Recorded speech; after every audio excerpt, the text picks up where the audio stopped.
Baik, menjelang Ramadan dan juga Syawal ini sebenarnya, menjelang Syawal sudah tentu banyak fokus dan juga tumpuan diberikan berkait dengan uh, persiapan dan juga nak meraihkan Syawal itu. Tetapi di sebalik meraihkan Syawal itu ada beberapa elemen yang boleh diterapkan terutama kepada anak-anak dalam nak membimbing mereka.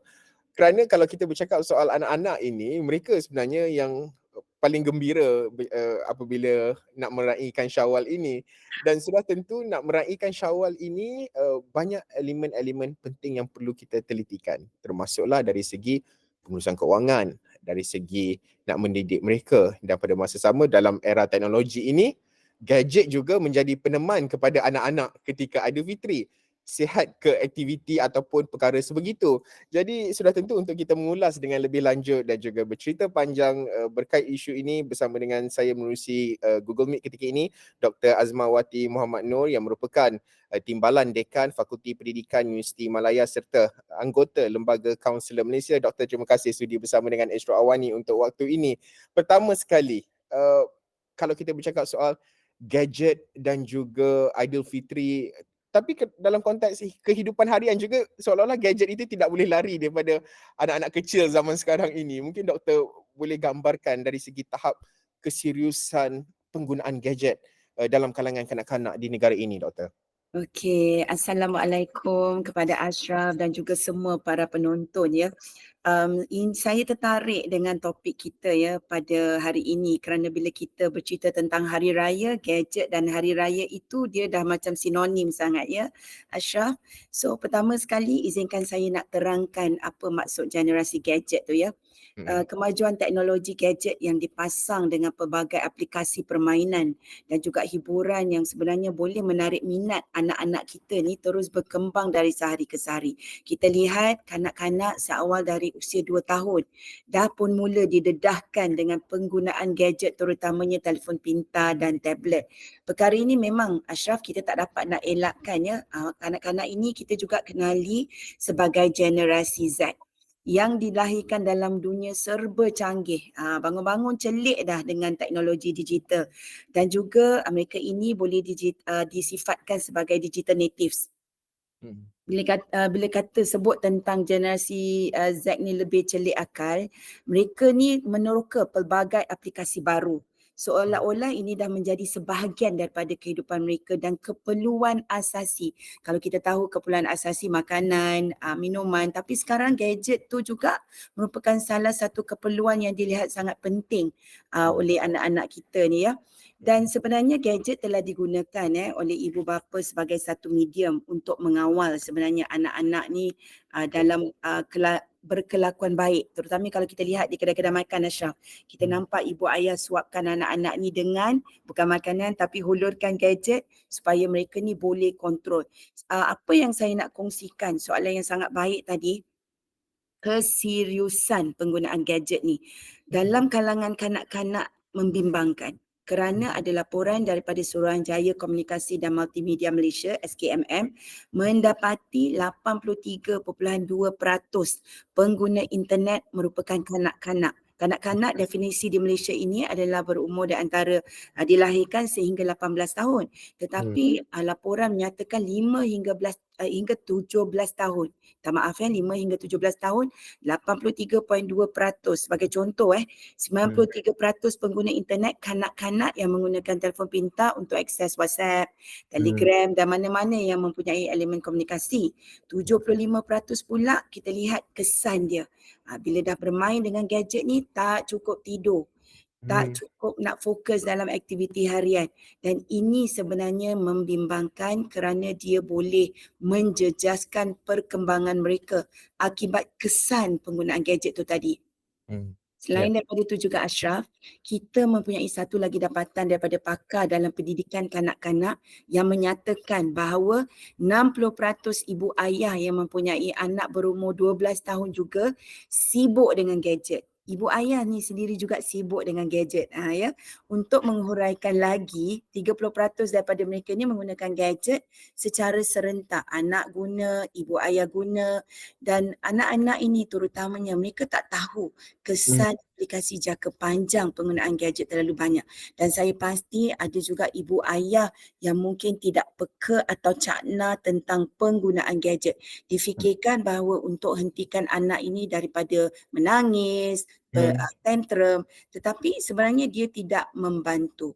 Tanggungjawab ibu ayah tu penting untuk menimbang kebaikan dan keburukannya. So sebenarnya gadget memang memberikan manfaat kepada anak-anak ini, tetapi ia juga bergantung kepada bagaimana kanak-kanak itu menggunakannya. Ashraf? Doktor, sudah tentu ianya kalau kita melihat seperti doktor sebutkan, bukanlah segalanya itu mendatangkan keburukan, dia ada pro dan kontranya. Jadi bagaimana proses pendidikan terbaik dalam nak memastikan wujudnya keseimbangan lah dalam kita nak meningkatkan literasi digital kanak-kanak. Kita tidak mahu anak-anak ini ketinggalan kan, pada masa sama ianya masih lagi terkawal, doktor. Sebenarnya Ashraf sebagai seorang orang kata I'm also an academician dan juga researcher banyak sebenarnya kita lihat research yang telah dijalankan untuk melihat bagaimana penggunaan gadget ini, tadi kita sebut literasi oleh kanak-kanak ni tadi kan penting. Kita dah tahu dah anak-anak ini di zaman ini memang sangat terdedah dan memerlukan kefahaman tentang penggunaan. Bila kita sebut tentang literasi, apa dia? Literasi selalu dikaitkan dengan knowledge ataupun ilmu. Okey, ilmu penggunaan itu tadi. Dan kita kena tahu bahawa dengan adanya literasi, mereka cakna tentang bagaimana kebaikan dan keburukan. Maksudnya mereka tahu ada self control, ada kawalan kendiri, itu penting ya. Tetapi kan bila kita lihat Ashraf, ibu bapa yang sangat terbuka tu bagus, tetapi bila sangat terbuka dengan anak-anak mereka menggunakan gadget ni, faedah kita dah tahu tadi kerana ia secara teknikal dapat meningkatkan pendidikan mereka dan juga dapat meningkatkan kefahaman mereka. Nak dapat maklumat sekarang semua di hujung jari. Tetapi dalam mencari maklumat tu Ashraf, kita juga tahu banyak advertisement kita lihat ada benda yang tidak senonoh atau tidak bermoral. Dan bila kita sesuatu yang kita buat ni macam kita sendirilah Ashraf, bila kita keluar tak ada Waze, dah tak reti cari jalan dah. Kita sangat bergantung kepada Waze contohnya lah ya. Dan kebergantungan ini yang sebenarnya kita risau.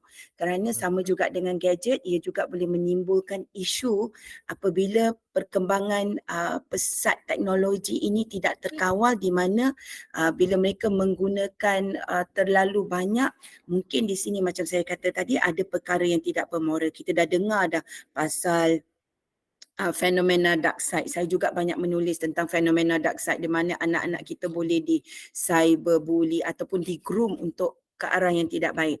Tetapi sebenarnya bila anak-anak ini menghabiskan sebahagian besar masa mereka dengan gadget tanpa pengawasan daripada ibu ayah ataupun orang yang lebih dewasa, kecenderungan mereka untuk pengabaian diri.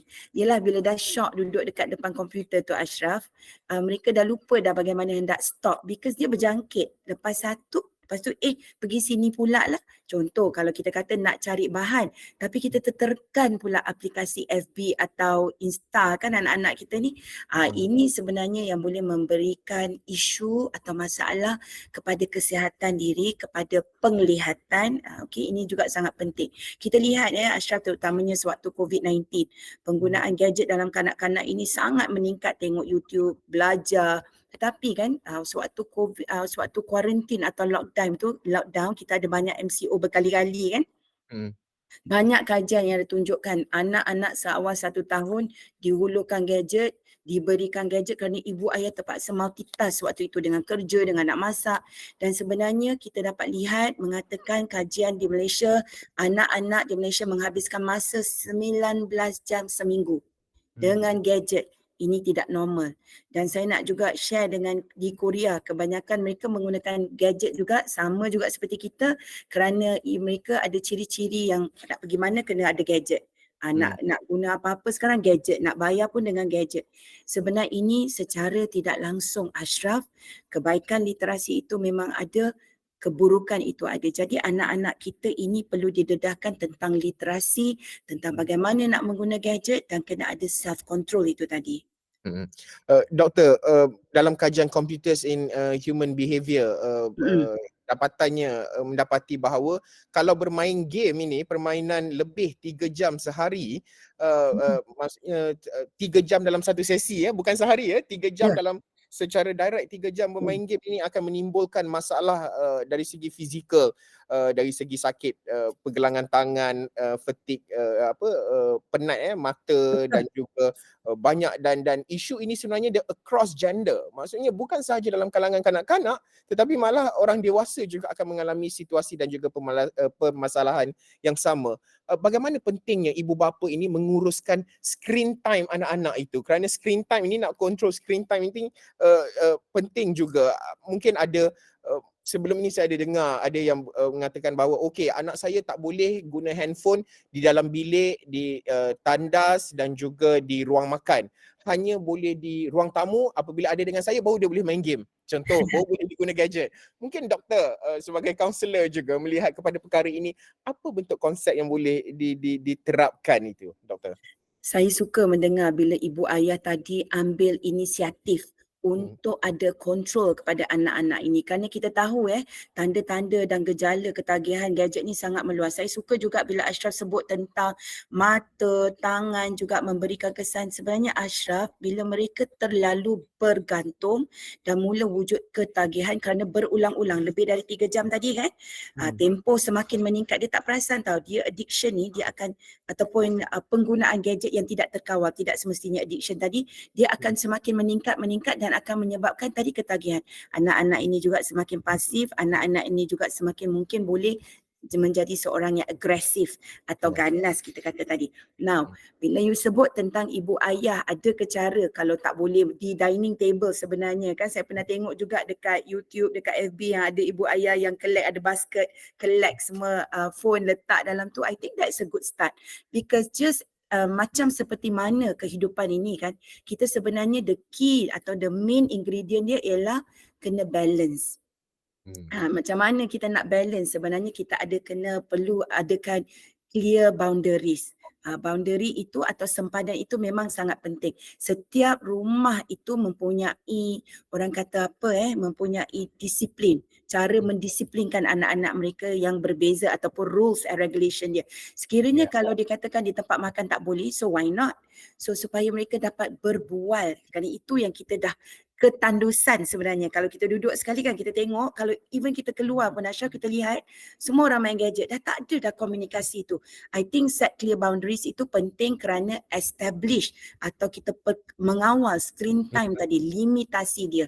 Dan selain daripada itu juga, di dalam rumah itu perlu ada satu area di mana macam Ashraf tadi katalah, sebenarnya itu ialah free zone daripada gadget. Lepas tu kita menggalakkan sebenarnya physical activity. Yang ini juga kita jarang keluar sekarang dengan musim panas, risaunya stroke haba, banyak lain physical activity yang kita boleh buat. Masak bersama di dapur, sekarang tengah berpuasa kan, itu juga boleh menjadikan satu aktiviti. Promote other forms of learning, contohnya buku. Kita sekarang dah kurang membaca buku, buat drawings, arts dan banyak lagi sebenarnya. Kalau dengan anak-anak yang mungkin meningkat remaja itu, boleh buat main orang kata games, board games, banyak sebenarnya aktiviti-aktiviti. Dan apa yang kita boleh buat juga, yang paling penting, apa yang anak buat itu walaupun sedikit progresnya, pujilah. Kerana dengan pujian daripada ibu ayah ini, mereka sebenarnya menarik minat anak-anak itu untuk mereka rasa I achieved dan ibu ayah happy. Tapi sebenarnya bila anak-anak kita ni dah mencapai sesuatu, suka untuk kita puji. Kenapa? Jadi mungkin kita boleh galakkan benda tu. Dan mungkin salah satu lagi cara ialah nak bagi gadget kat anak tu janganlah fully charge. Biarlah tinggal 30%, 50%. Dan yang paling penting doa ibu ayah tu Doktor, salah satu perkara lagi doktor dalam kita bercakap soal gadget ini, terutamanya apabila menggunakan telefon pintar, melayari aplikasi-aplikasi penstreaman sebagai contoh, kita lihat penyedia aplikasi ini menyediakan parental control mechanism ataupun sistem dalam nak memastikan bahawa parents tu boleh control what kind of content yang boleh keluar on screen sewaktu anak itu melayari aplikasi kandungan dan sebagainya. Adakah ibu bapa dilihat cakna dalam nak memastikan parental control mechanism ini dilaksanakan dan juga diaplikasikan? Ibu bapa ambil tahu berkenaan dengan perkara sebegini, doktor? Sekarang ni Ashraf, dia tak kira tahu sama ada di dalam di kawasan bandar atau di luar bandar, Ya. gadget itu memang anak-anak kita gunakan. Dan mungkin di luar bandar itu berbeza sedikit lah dengan di bandar di mana ibu ayah itu lebih cakna maybe. Tapi tidak semestinya. Dia juga lihat di kawasan mana tempat tinggal ya. Bila kita lihat ya, kenapa kita kena faham tentang aplikasi parental control ini. Sebabnya kita nak lihat isi kandungan dalam talian anak-anak itu. Macam saya katakan tadi di awal tadi, bila kita lihat mungkin ada pautan yang membuatkan anak-anak ini dia menarik kan dan tertarik, dan mungkin dalam kartun juga ada aktiviti yang tidak bermoral. Jadi perisian ini sebenarnya membantu untuk menapis kandungan yang sesuai yang apa sebenarnya anak-anak kita lihat mengikut peringkat umur dan menjejaki. Kita boleh jejak, bukan jejak kasih je, tapi kita boleh jejak juga aktiviti dalam talian mereka. Contohnya bila mereka terlibat dengan perbincangan secara terbuka. Kerana inilah sebenarnya potensi bahaya yang kita dengar tentang cyber sexual grooming ataupun grooming kan online, dan potensi bahaya kandungan sesuatu itu sekiranya dia tidak sesuai. Saya juga ada sebut tentang cyberbully tadi. Dan kepentingan ini sebenarnya penting untuk ibu bapa faham, kerana ibu bapa memang perlu cakna, sebab kita risaukan apabila tidak cakna itu memang mudah anak-anak untuk akses apa-apa saja, dan bila ibu ayah cakna itu kita boleh kontrol apa aplikasi yang boleh digunakan dan juga mungkin setkan masa. Sebenarnya banyak parental control di luar sana yang kita boleh guna pakai. Saya sendiri pun belajar dan terpaksa mendidik diri untuk ambil tahu. Yang paling penting ialah semua ibu ayah di luar sana perlu cakna dan ambil tahu. Terima kasih Ashraf. Ya, doktor, sudah tentu seperti yang doktor sebutkan, cakna dan juga perlu ambil tahu. Mungkin ibu bapa, kadang-kala ibu bapa itu rasa tersisih seolah-olah macam anak-anak lebih advance daripada ibu bapa ya. Tapi pada hakikatnya pada ketika ini ibu bapa itu sendiri perlu catch up untuk memastikan mereka dapat track setiap apa yang dilakukan oleh anak-anak, memantau segala apa yang dilakukan oleh anak-anak mereka. Doktor, menjelang Aidilfitri ini sudah tentu perlu ada nilai dan juga nak menerapkan pemahaman sebenar realiti sambutan Syawal itu kepada anak-anak. Mungkin untuk tidak memastikan bahawa anak-anak ini tidak terlalu taksub kepada gadget, apa bentuk nilai yang boleh diterapkan ibu bapa ini, doktor?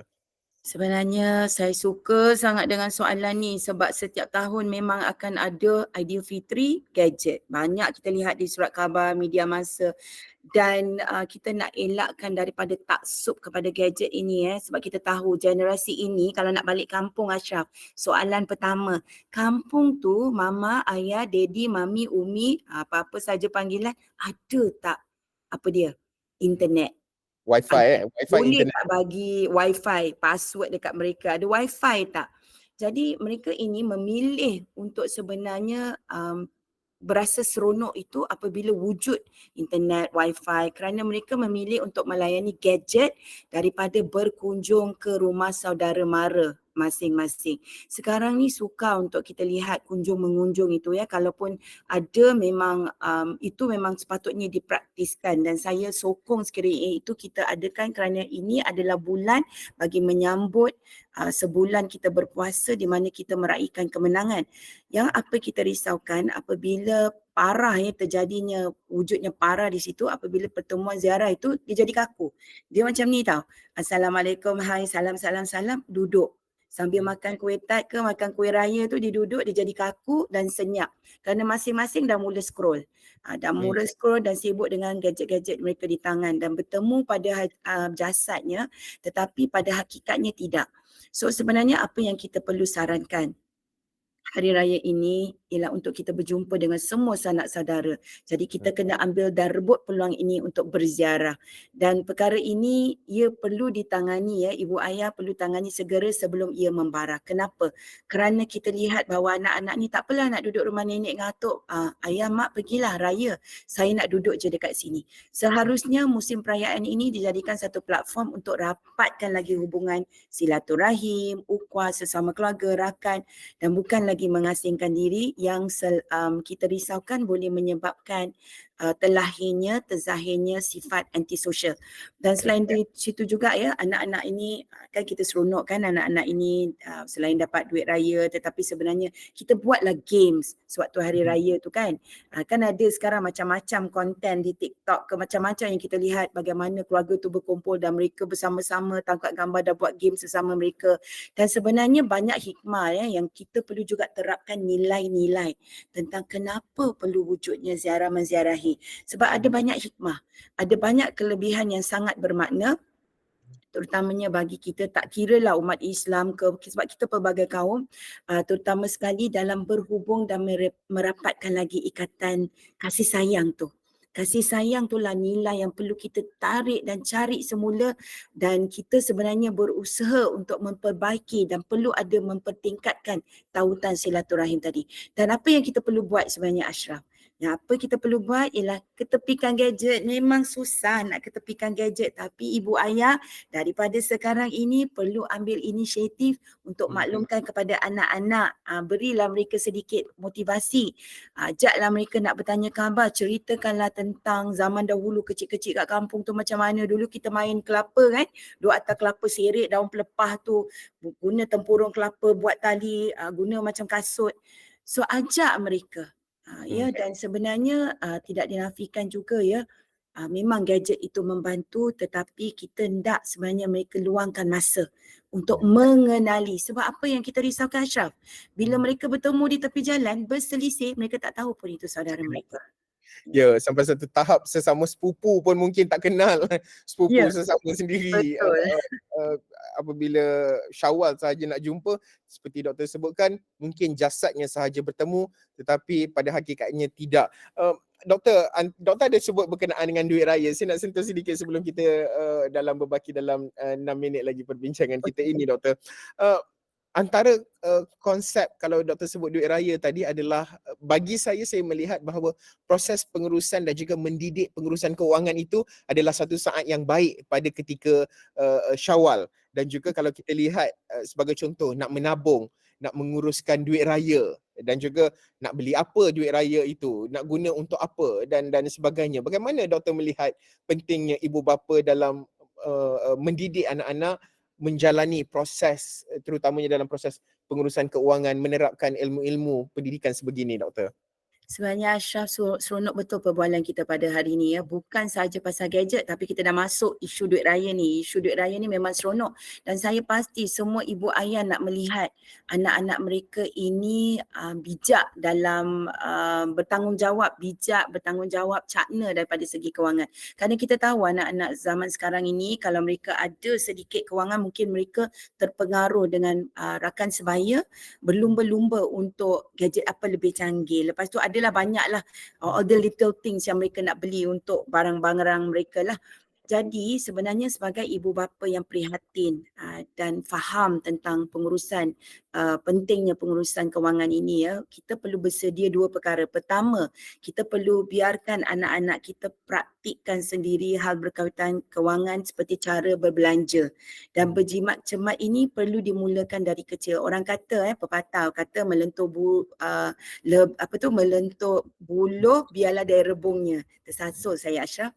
Tapi kalau dah jadi buluh susah. So saya ingat lagi waktu saya kecil pun ayah pergi cari buluh, memang buat lubang kat situ untuk masukkan duit macam-macam cara zaman kita dahulu.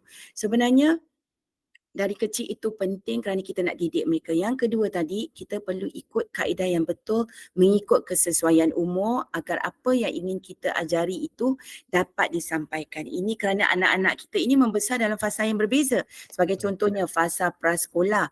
Kita tahu pengajaran ini perlu diterapkan dengan prinsip suka. Dia tak boleh dah kata wajib, tak boleh tahu. Dia kena suka dulu.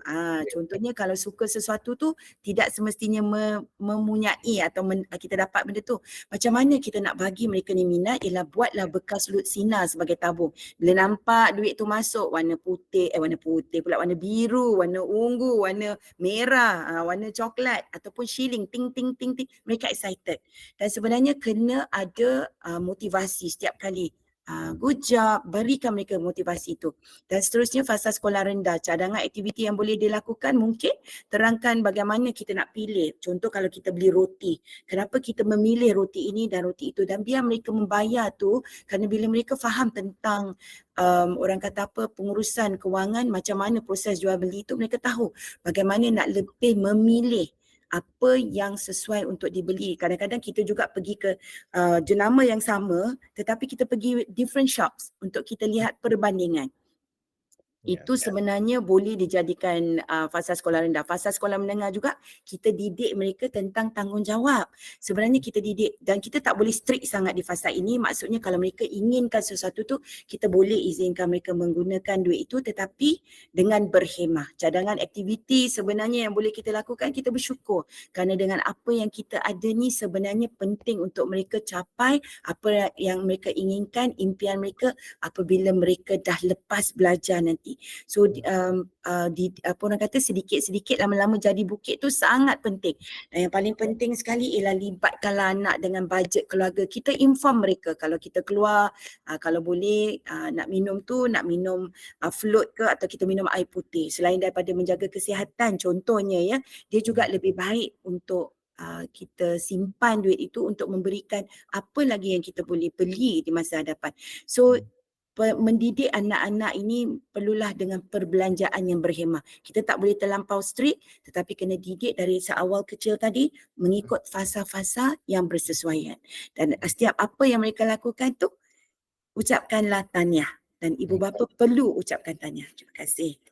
Ya, Doktor, sudah tentu ini merupakan proses dan juga kerana mendidik anak-anak ini merupakan proses ya, dan ianya seperti doktor sebutkan, ianya adalah berfasa dan setiap fasa itu memerlukan pendekatan dan juga mungkin approach yang sedikit berbeza berdasarkan umur anak dan sebagainya.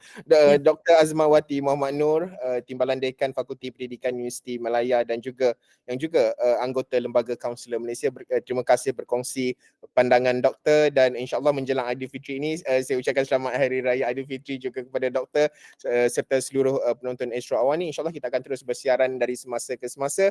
Sekian sahaja untuk waktu ini. Saya Haris Ashraf Hasnan. Assalamualaikum. Salam hormat. Waalaikumsalam. Terima kasih Ashraf.